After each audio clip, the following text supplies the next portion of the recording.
talk about this book here, which is the Tao of Pooh, one of my all-time favorite books. It's written by Benjamin Hoff, and it talks about Taoism using Winnie the Pooh as an example. And I have my friend Winnie here, and his friend Tigger is here also. So in the beginning of the book, the author talks about how he was having a discussion with some of his friends about the great masters of wisdom, and he was noticing that most of the masters were from the East. And so he offered up this quote as wisdom from a Western Taoist. "When you wake up in the morning, Pooh," said Piglet, "what's the first thing you say to yourself?" "What's for breakfast?" said Pooh. "What do you say, Piglet?" "I say, I wonder what's going to happen exciting today," said Piglet. Pooh nodded thoughtfully. "It's the same thing," he said. So his friend said, "That's not about Taoism, that's from Winnie the Pooh." And so he asked his friend what he thought Winnie the Pooh is about. And the friend said, "It's all about this dumpy little bear that wanders around asking silly questions, making up songs, and going through all kinds of adventures without ever accumulating any amount of intellectual knowledge or losing his simple-minded sort of happiness." And the author said, "That's the same thing." So in the next chapter, the author talks about the differences between the teachings of Confucius, Buddha, and Lao Tse, who is the author of the oldest existing book of Taoism. And the author does this by having a conversation with Pooh in which he shows the bear a painting called The Vinegar Tasters and explains it to him. So I'll read that part of the book.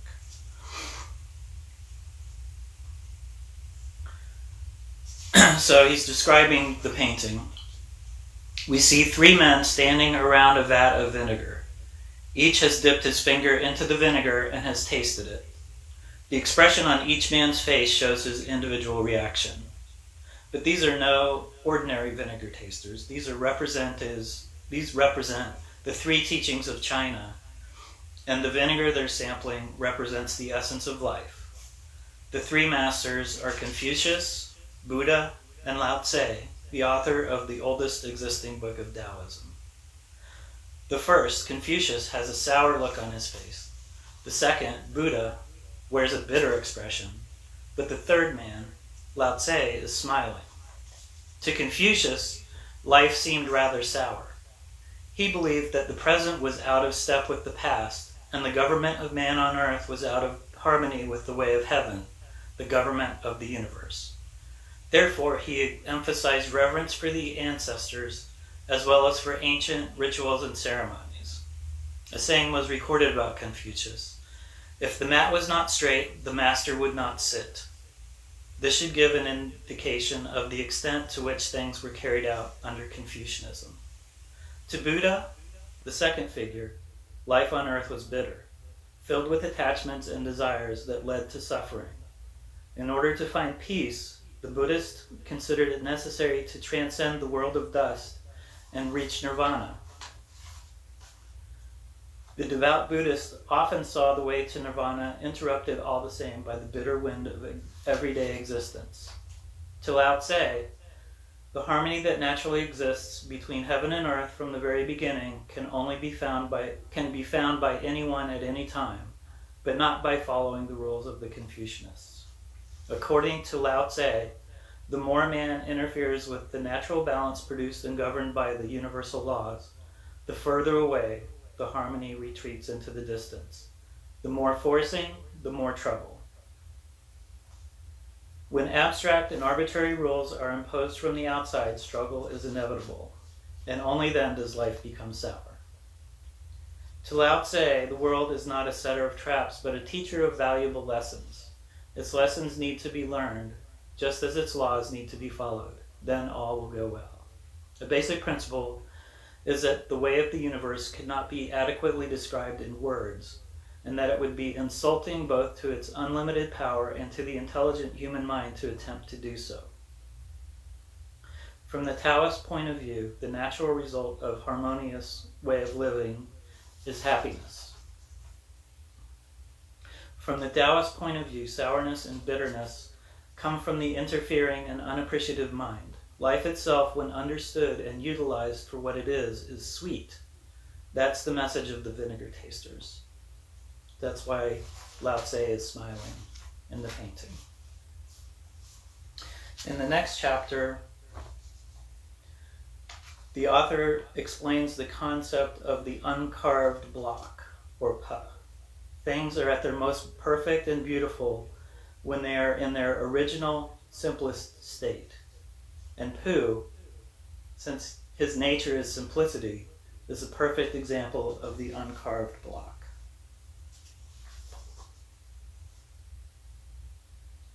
In the classic Taoist manner, we won't try too hard to explain too much, because that would only confuse things, and because it would leave the impression that it was all only an intellectual idea that could be left on the intellectual level and ignored. The essence of the principle of the uncarved block is that things in their original simplicity contain their own natural power that is easily spoiled and lost when that simplicity is changed. This basic Taoist principle applies not only to things in their natural beauty and function, but to people as well, or bears, which brings us to Pooh, the very epitome of the uncarved block. Pooh, and then he gives a quote from Winnie the Pooh. "I think it's more to the right," said Piglet nervously. "What do you think, Pooh?" Pooh looked at his two paws. He knew that one of them was the right, and he knew that when you had decided which one of them was the right, then the other one was the left. But he never could remember how to begin. Pooh, the uncarved block, is able to accomplish what he does because he is simple-minded. Simple-minded does not necessarily mean stupid. It's significant that the Taoist ideal is that of the still, calm, reflecting mirror mind of the uncarved block, and it's rather significant that Pooh, rather than the thinker's rabbit, owl, or Eeyore, is the true hero of Winnie the Pooh and the house at Pooh Corner. "The fact is," said Rabbit, "we've missed our way somehow." They were having a rest in a small sand pit on the top of the forest. Pooh was getting rather tired of the sand pit and suspected it of following them about because whichever direction they started in, they always ended up at it. And each time, as it came through the mist at them, Rabbit said triumphantly, "Now I know where we are." And Pooh said sadly, "So do I." And Piglet said nothing. He had tried to think of something to say, but the only thing he could think of was "Help! Help!" And it seemed silly to say that when he had Pooh and Rabbit with him. "Well," said Rabbit, after a long silence in which nobody thanked him for the nice walk they were having, "we'd better get on, I suppose. Which way shall we try?" "How would it be," said Pooh slowly, "if as soon as we're out of the sight of this pit, we try to find it again?" "What's the good of that?" said Rabbit. "Well," said Pooh, "we keep looking for home and not finding it, so I thought that if we looked for this pit, we'd be sure not to find it, which would be a good thing, because then we might find something that we weren't looking for, which might just be what we were looking for, really." "I don't see much sense in that," said Rabbit. "If I walked away from this pit, then walked back to it, of course I should find it." "Well, I thought perhaps you wouldn't," said Pooh. "I just thought." "Try," said Piglet suddenly. "We'll wait here for you." Rabbit gave a laugh to show how silly Piglet was, and walked into the mist. After he had gone 100 yards, he turned and walked back again. And after Pooh and Piglet had waited 20 minutes for him, Pooh got up. "I just thought," said Pooh. "But then, Piglet, let's go home. Now then, Piglet, let's go home." "But Pooh," cried Piglet, all excited, "do you know the way?" "No," said Pooh. "But there are 12 pots of honey in my cupboard, and they've been calling to me for hours. I couldn't hear them properly before because Rabbit would talk. And if nobody says anything except those 12 pots, I think, Piglet, I shall know where they're calling from. Come on." They walked off together, and for a long time Piglet said nothing, so as not to interrupt the pots. And then suddenly he made a squeaky noise, an ooh-ooh noise, because now he began to know where he was, but he didn't dare to say so out loud in case he wasn't. And just when he was getting so sure of himself that it didn't matter whether the pots were calling or not, there was a shout in front of them, and out of the mist came Christopher Robin. So if cleverness counted the most, Rabbit would be number one instead of the bear, but that's not how things work. "We've come to wish you a happy Thursday," said Pooh, when he had gone in and out once or twice just to make sure that he could get out again. "Why, what's going to happen on Thursday?" asked Rabbit, and when Pooh had explained, and Rabbit, whose life was made up of important things, said, "Oh, I thought you'd really come about something," and then sat down for a little, and by Pooh and Piglet went on again. The wind was behind them now, so they didn't have to shout. "Rabbit's clever," said Pooh thoughtfully. "Yes," said Piglet, "Rabbit's clever. And he has brain." "Yes," said Piglet, "Rabbit has brain." There was a long silence. "I suppose," said Pooh, "that's why he never understands anything." And if clever Rabbit doesn't have quite what it takes, abrasive Eeyore certainly doesn't either. Why not? Because of what we could call the Eeyore attitude. Rabbit's little routine is that of knowledge for the sake of being clever. Owl's is that of knowledge for the sake of appearing wise. Eeyore's is knowledge for the sake of complaining about everything. The Eeyore attitude gets in the way of things like wisdom and happiness and pretty much prevents any kind of real accomplishment in life. And considering that, let's have Pooh describe the nature of the uncarved block. And then there's a section where Pooh tries to explain it and fails. And Pooh can't describe the uncarved block to us in words, he just is it. That is the nature of the uncarved block.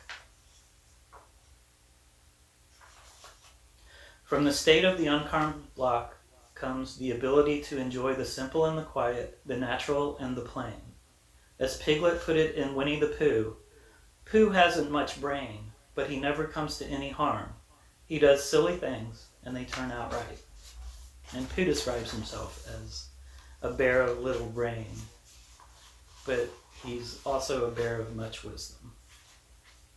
The next chapter, the author explains how intellectualism is not the answer to living in Tao. Lao Tse wrote, "The wise are not learned, the learned are not wise. From the Taoist point of view, while the scholarly intellect may be useful for analyzing certain things, deeper and broader matters are beyond its limited reach." This is from Chuang Tzu. "A well frog cannot imagine the ocean, nor can a summer insect conceive of ice. How, then, can a scholar understand the Tao? He is restricted by his own learning."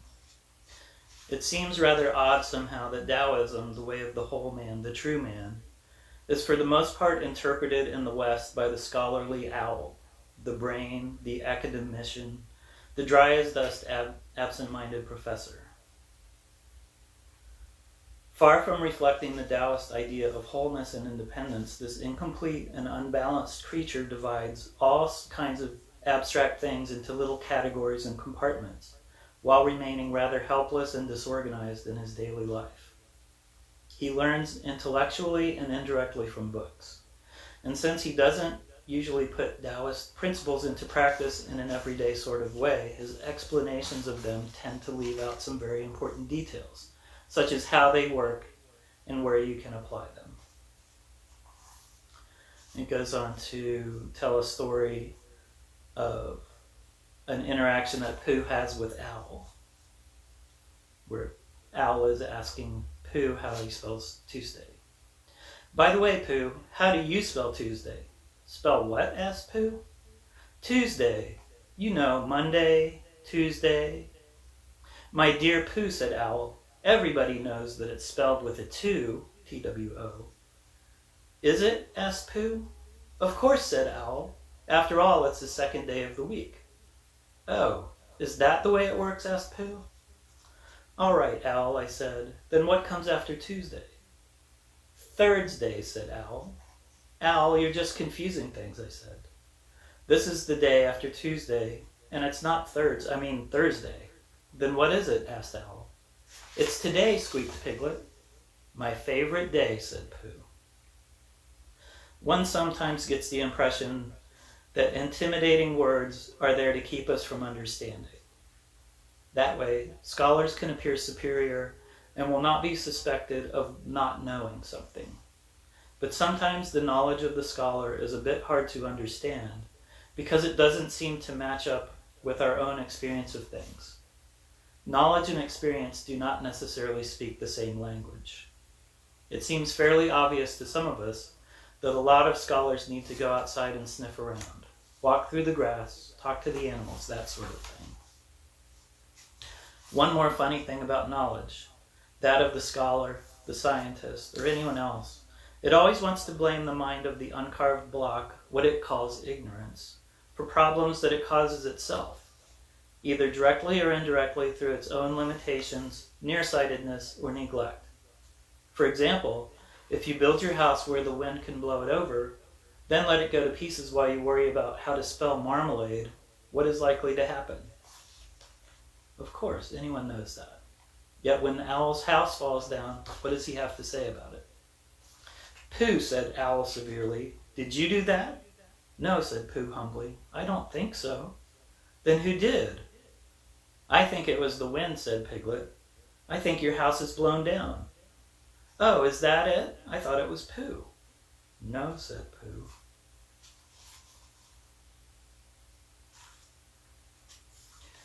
The next chapter is called Coddleston Pie, which is named after a song that Pooh sings.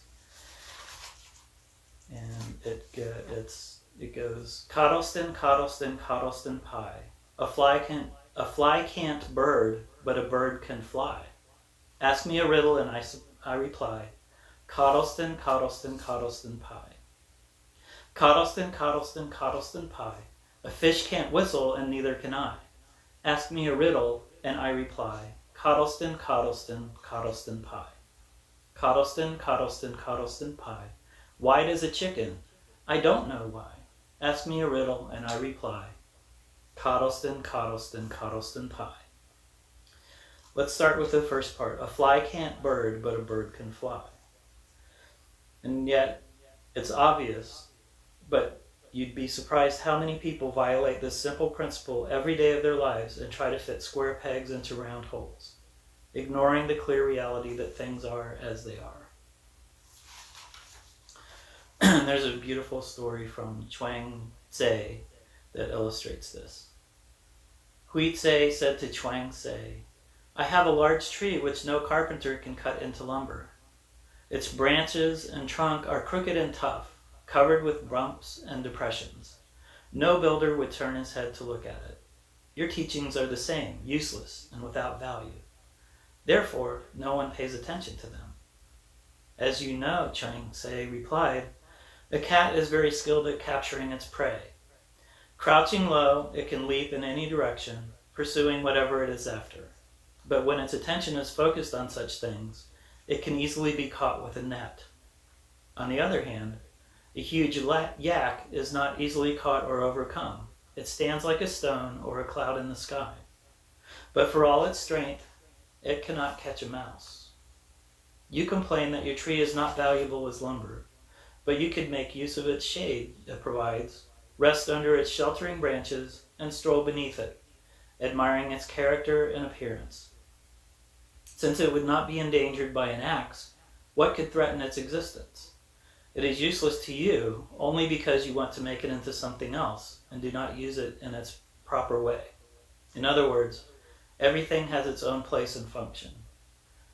That applies to people as well, although many don't seem to realize it. Stuck as they are in the wrong job, the wrong marriage, or the wrong house. When you know and respect your own inner nature, you know where you belong, and you know where you don't." And there's another story from Chuang Tze. While sitting on the banks of the Pooh River, Chuang Tze was approached by two representatives of the Prince of Chu, who offered him a position at court. Chuang Tze watched the river flowing by as if he had not heard. Finally, he remarked, "I am told that the prince has a sacred tortoise, over 2,000 years old, which is kept in a box. wrapped in silk and brocade. That is true, the officials replied. If the tortoise had been given a choice, Chuang-Tse continued, which do you think he would have liked better? To have been alive in the mud or dead within the palace? To have been alive in the mud, of course, the men answered. I too prefer the mud, said Chuang-Tse. Goodbye. The second verse of the song is, a fish can't whistle and neither can I. You could say that this also means I have certain limitations and I know what they are. And that doesn't mean that we need to stop changing and improving. It just means that we need to recognize what we have to start with. If you face the fact that you have weak muscles, say, then you can do the right things and eventually become strong. But if you ignore what's there and try to lift someone's car out of a ditch, what sort of condition will you be in? And there's another story from Winnie the Pooh, where Roo and Tigger were walking through the forest one morning, and Tigger was asking about all the things, or Roo was asking Tigger about the things that Tiggers can do. Can they fly? Asked Roo. Yes, said Tigger. They're very good flyers, Tiggers are. Stormry good flyers. Ooh, said Roo. Can they fly as well as Owl? Yes, said Tigger. Only they don't want to. After this sort of talk had gone on for a while, they arrived at the 6 pine trees. I can swim, said Roo. I fell into the river and I swimmed. Can Tiggers swim? Of course they can. Tiggers can do everything. Can they climb trees better than Pooh? Asked Roo, stopping under the tallest pine tree and looking up at it. Climbing trees is what they do best, said Tigger. Much better than Pooh's. And the next thing they knew, they were stuck in the tallest pine tree. Well, well, not so good. Eventually, Christopher Robin and Eeyore come along and form a rescue net. Then Roo jumps and was saved, and Tigger jumped as well and saved. There was a crash and a tearing noise and a confused heap of everybody on the ground. Christopher Robin and Pooh and Piglet picked themselves up first, and then they picked Tigger up, and underneath everybody else was Eeyore. Quite a bit of trouble you put everyone through, wasn't it, Tigger? I learned from the experience, though. Oh, did you? A saying from the area of Chinese medicine is, one disease, long life, no disease, short life. In other words, those who know what's wrong with them and take care of themselves accordingly will tend to live a lot longer than those who consider themselves perfectly healthy and neglect their weaknesses. A weakness of some sort can do you a big favor if you acknowledge that it's there. And the same goes for one's limitations. The third part of the song was, why does a chicken? I don't know why. Why does a chicken do what it does? You don't know, neither do we. The important thing is we don't really need to know. What we need to do is recognize inner nature and work with things as they are. When we don't, we get into trouble.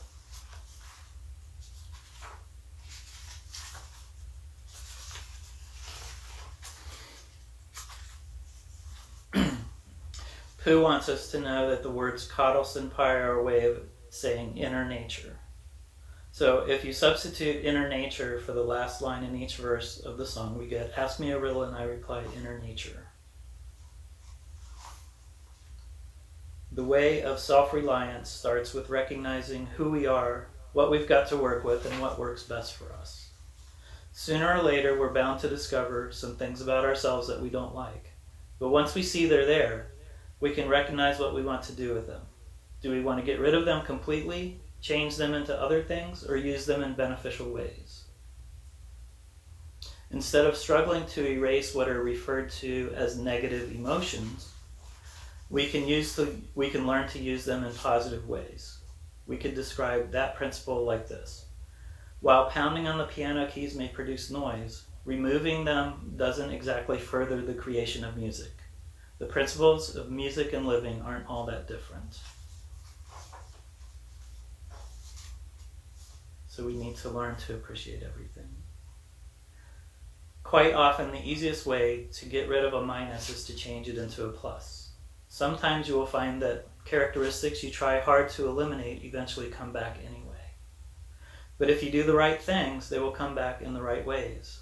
And sometimes those very tendencies that you dislike the most can show up in the right way at the right time to save your life somehow.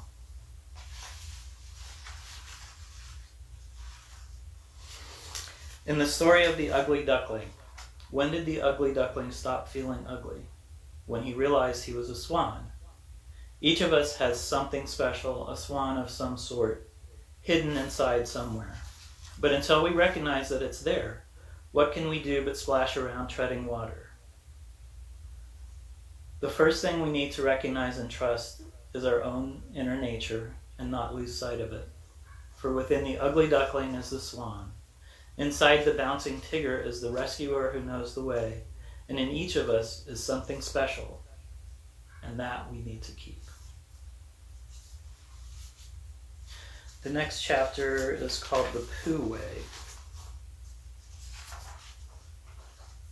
And the author explains a concept known as Wu Wei, which is both the most characteristic element of Taoism and also the most characteristic element of Pooh in action. The efficiency of Wu Wei is like that of water flowing over and around the rocks in its path. Not the mechanical straight line approach that usually ends up short-circuiting natural laws, but one that evolves from an inner sensitivity to the natural rhythm of things. And there's another story from Chuang-Tse. At the Gorge of Lu, the great waterfall plunges for thousands of feet, its spray visible for miles. In the churning waters below, no living creature can be seen. One day, Confucius was standing at a distance from the pool's edge when he saw an old man being tossed about in the turbulent water. He called to his disciples, and together they ran to rescue the victim. But by the time they reached the water, the old man had climbed out onto the bank and was walking along, singing to himself. Confucius hurried up to him and said, "You would have to be a ghost to survive that. But you seem to be a man instead. What secret power do you have?" "Nothing special," the old man replied. "I began to learn while very young and grew up practicing it. Now I am certain of success. I go down with the water and I come up with the water. I follow it and forget myself. I survive because I don't struggle against the water's superior power. That's all." When we learn to work with our own inner nature and with the natural laws operating around us, we reach the level of Wu Wei. Then we work with the natural order of things and operate on the principle of minimal effort. Since the natural world follows that principle, it does not make mistakes. Mistakes are made or imagined by man. And there's from chapter 37 in the Tao Te Ching, it says, "Tao does not do, but nothing is not done." And it means that Tao doesn't force or interfere with things, but lets them work in their own way to produce results naturally. Then whatever needs to be done is done. It's not the clever mind that's responsible when things work out. It's the mind that sees what's in front of it and follows the nature of things. When you work with Wu Wei, you put the round peg in the round hole and the square peg in the square hole. No stress, no struggle. Egotistical desire tries to force the round peg into the square hole and the square peg into the round hole. Cleverness tries to devise craftier ways of making pegs fit where they don't belong. Knowledge tries to figure out why round pegs fit round holes but not square holes. Wu Wei doesn't try. It doesn't think about it, it just does it. And when it does, it doesn't appear to do much of anything. But things get done. Down through the centuries, man has developed a mind that separates him from the world of reality, a world of natural laws. This mind tries too hard, wears itself out, and ends up weak and sloppy. Such a mind, even if of a high intelligence, is inefficient. It goes here and there, backwards and forwards, and fails to concentrate on what it's doing at the moment. It drives down the street in a fast-moving car and thinks it's at the store, going over a grocery list. Then it wonders why accidents occur. When you work with Wu Wei, you have no real accidents. So this is kind of about going with the flow. And there's a great story from Winnie the Pooh that is about Pooh and Piglet going to Eeyore's house to celebrate Eeyore's birthday. So Pooh discovered after Eeyore told him that it was Eeyore's birthday. And so Pooh decided to give him something. He went home to get a jar of honey to use as a birthday present and talked things over with Piglet, who decided to give Eeyore a balloon that he'd saved from a party of his own. While Piglet went to get the balloon, Pooh walked off to Eeyore's with the jar of honey. But after a while, he started to get hungry. So he sat down and took the top off his jar of honey. Lucky I brought this with me, he thought. Many a bear going out on a warm day like this would never have thought of bringing a little something with him, and he began to eat. Now let me see, he thought, as he took his last lick out of the inside of the jar. Where was I going? Ah, yes, Eeyore. He got up slowly. And then suddenly he remembered he had eaten Eeyore's birthday present. Well, most of it anyway. Fortunately, he still had the jar. And since he was passing by the 100-acre wood, he went to see Owl and had him write a happy birthday on it. After all, it was a nice jar, even with nothing in it. While this was all happening, Piglet had gone back to his own house to get Eeyore's balloon. He held it very tightly against himself so that it shouldn't be blown away, and he ran as fast as he could to get to Eeyore before Pooh did, for he thought that he would like to be the first one to give a present, just as if he thought about it without being told by anybody. And running along and thinking how pleased Eeyore would be, he didn't look where he was going. And suddenly he put his foot in a rabbit hole and went, and fell down flat on his face. Bang! Yes, well, after Piglet fell on Eeyore's balloon, it wasn't so, well, it was more, that is, it was, balloon, said Eeyore? Did you say balloon? One of those big colored things that you blow up? Gaiety, song and dance, here we are and there we are. Yes, but I'm afraid, I'm very sorry, Eeyore, but when I was running along to bring it to you, I fell down.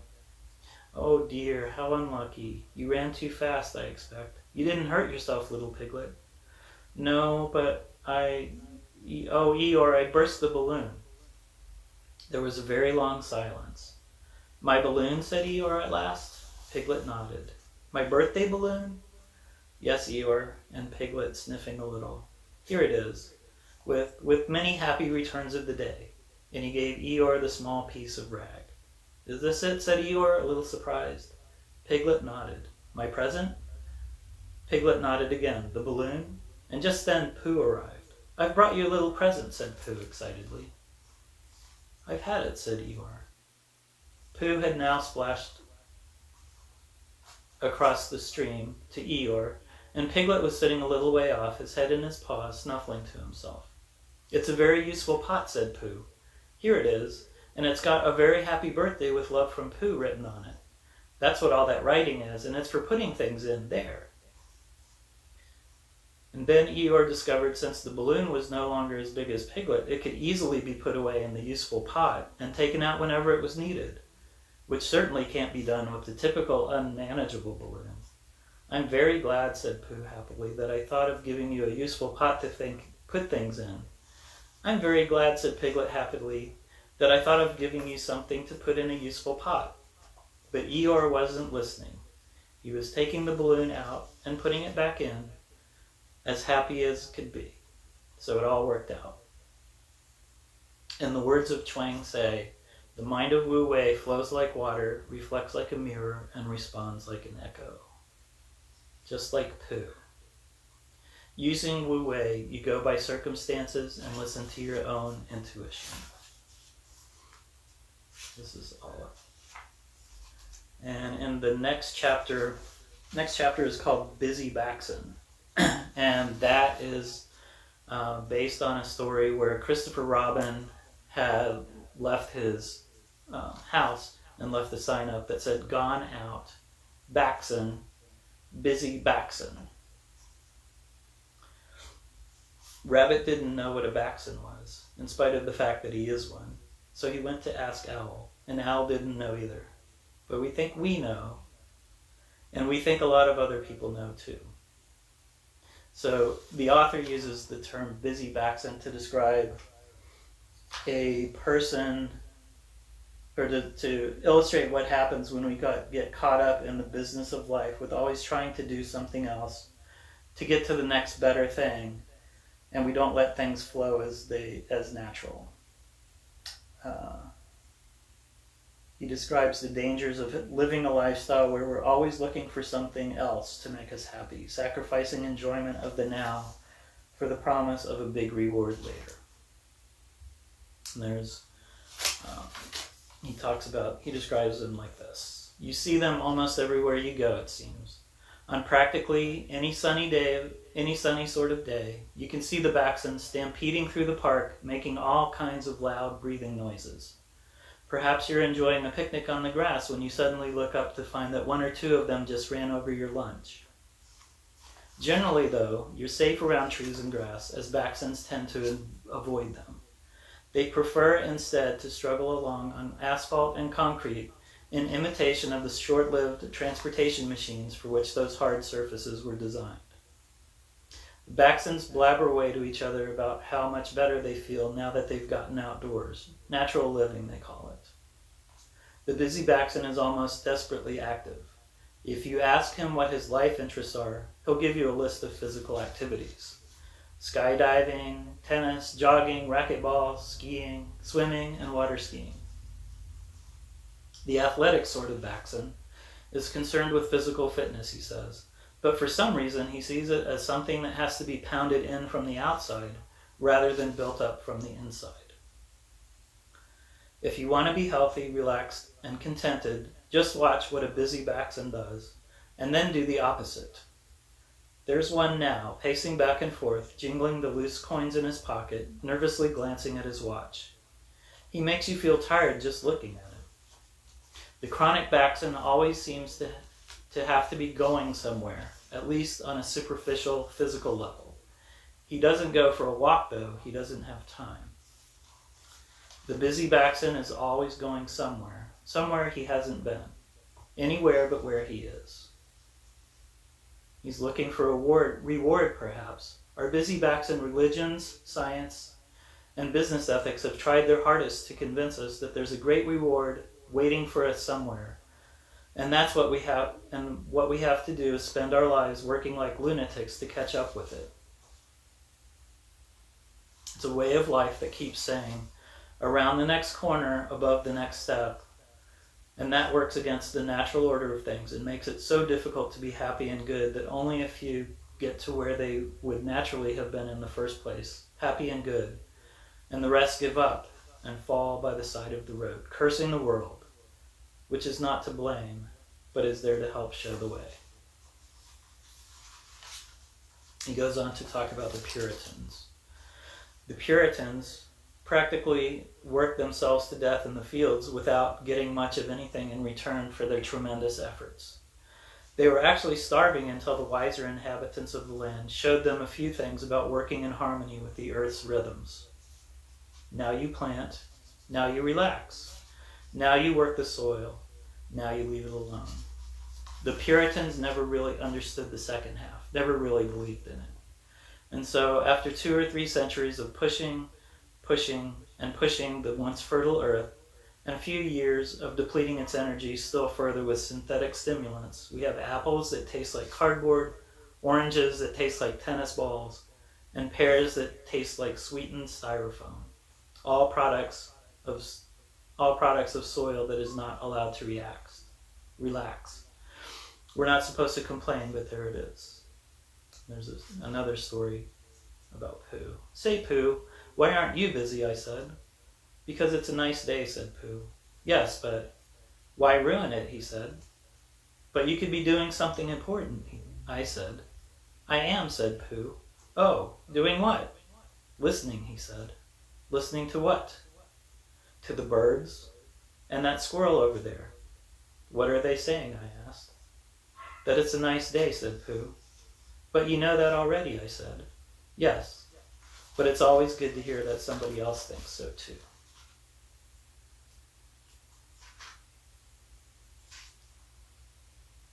Real progress involves growing and developing, which involves changing inside. But that's something the inflexible busy Baxen is unwilling to do. And he gives the example of the classic monument to the busy Baxen, which is the hamburger stand. In China, there's the tea house. In France, there's the sidewalk cafe. Practically every civilized country in the world has some sort of equivalent, a place where people can go to eat, relax, and talk things over without worrying about what time it is, and without having to leave as soon as the food is eaten. In China, for example, the tea house is a real social institution. Throughout the day, families, neighbors, and friends drop in for tea and light food. They stay as long as they like. Discussions may last for hours. It would be a bit strange to call the tea house the non-exclusive neighborhood social club. Such terms are too Western. But that can roughly describe part of the function.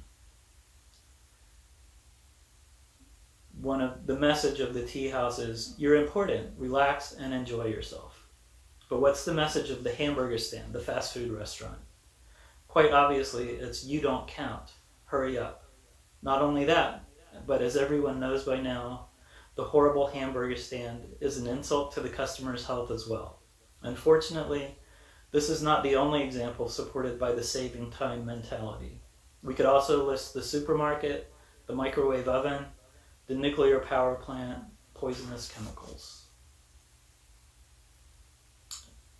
He goes on to say, the busy Baxen has practically no time at all because he's too busy wasting it by trying to save it.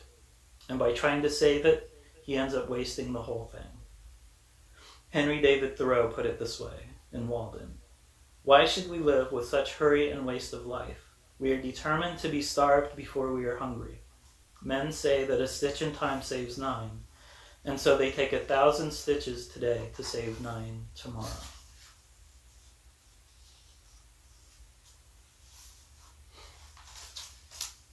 Quoting from Pooh again. What do you like doing best in the world, Pooh? Well, said Pooh, what I like best, and then he had to stop and think. Because although eating honey was a very good thing to do, there was a moment just before when you began to eat it, which was better than when you were, but he didn't know what it was called. The honey doesn't taste so good once it's being eaten. The goal doesn't mean so much once it's reached. The reward is not so rewarding once it has been given. If we add up all the rewards in our lives, we won't have very much. But if we add up the spaces between the rewards, we'll come up with quite a bit. And if we add up the rewards and the spaces, then we'll have everything, every minute of the time that we spent. What if we could enjoy it all? And Pooh went on, going on with Pooh. And then he thought that being with Christopher Robin was a very good thing to do. And having Piglet near was a very friendly thing to have. And so when he had thought it all out, he said, what I like best in the whole world is me and Piglet going to see you. And you saying, what about a little something? And me saying, well, I shouldn't mind a little something. Should you, Piglet? And it being a hummy sort of day outside, and the birds singing.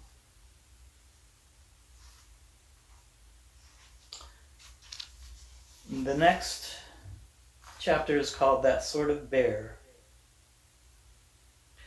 And in this chapter, the author explains that we should all enjoy life and realize that everyone is special, including you. You are already everything that you need to be. You just need to believe in yourself. And there's a story in this chapter called The Stonecutter. There once was a stonecutter who was dissatisfied with himself and his position in life. One day, he passed a wealthy merchant's house, and through the open gateway saw many fine possessions and important visitors. How powerful that merchant must be, thought the stonecutter. He became very envious, and wished that he could be like the merchant. Then he would no longer have to live the life of a mere stonecutter. To his great surprise, he suddenly became the merchant, enjoying more luxuries and power than he had ever dreamed of, envied and detested by those less wealthy than himself. But soon, a high official passed by, carried in a sedan chair, accompanied by attendants and escorted by soldiers beating gongs. Everyone, no matter how wealthy, had to bow low before the procession. How powerful that official is, he thought. I wish I could be a high official. Then he became the high official, carried everywhere in his embroidered sedan chair, feared and hated by the people around him, who had to bow down before him as he passed. It was a hot summer day, and the official felt very uncomfortable in the sticky sedan chair. He looked up at the sun. It shone proudly in the sky, unaffected by his presence. How powerful the sun is, he thought. I wish I could be the sun. Then he became the sun, shining fiercely down on everyone, scorching the fields, cursed by the farmers and laborers.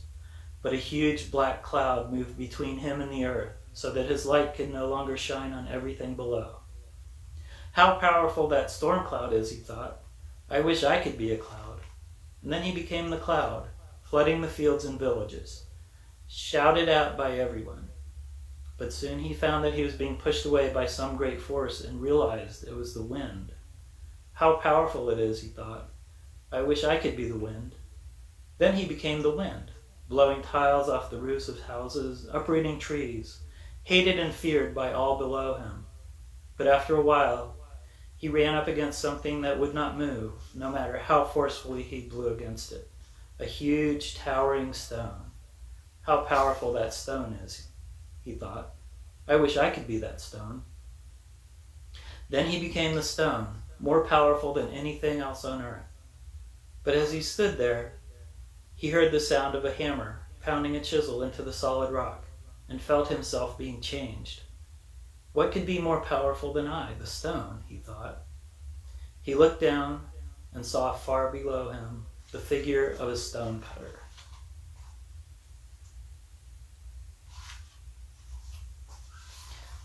So we already have the power that we need. And goes on to tell the story of Buckminster Fuller. 1927, a 32-year-old man stood on the edge of the lake in Chicago's Lincoln Park, planning to drop beneath the dark waters and drown. His daughter had died.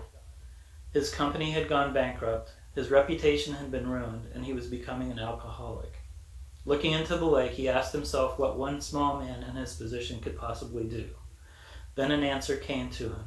He was now free to take risks, to initiate action on his own, and by doing so to help other people. He returned home and committed himself to the work that he believed the universe wanted him to do, instead of what he had been taught to do. He watched the laws of the natural world and altered his own living patterns accordingly, eventually changing his life completely. Those laws were to inspire and support him in his greatest achievements, but without his believing and taking a chance, his contributions to humanity would never have been made, and no one could have ever come to respect the name of Buckminster Fuller. There's a similar story about Thomas Edison, who was ended up being thrown out of his laboratory by his boss, who said that he would never amount to anything. The play it safe pessimists of the world never accomplish much of anything because they don't look clearly and objectively at situations.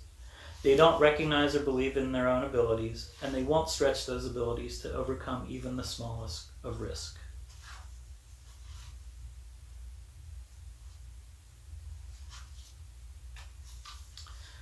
Goes on to talk about one of the most important terms of Taoism, which is Tzu, which can be translated as caring or compassion, and is based on the character of the heart. In 67th chapter of the Tao Te Ching, Lao Tse named it his first treasure and then wrote, "From caring comes courage. We might add that from it also comes wisdom." It's rather significant, we think, that those who have no compassion have no wisdom. Knowledge, yes. Cleverness, maybe. Wisdom, no. A clever mind is not a heart. Knowledge doesn't really care, but wisdom does.